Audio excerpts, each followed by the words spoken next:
Valentine's Day is a special day to celebrate love and friendship.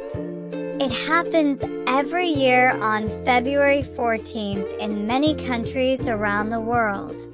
People give cards, flowers, chocolates, and say about 1,500 years ago, there was a kind man named Saint Valentine who believed in love and helped people get married, even when it was against the rules.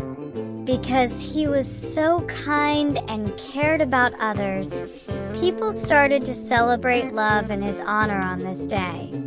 In Brazil, Valentine's Day is celebrated on a different day.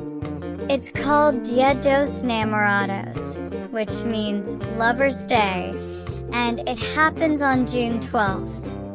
People in Brazil celebrate with gifts, flowers, romantic dinners, and special moments with their loved ones.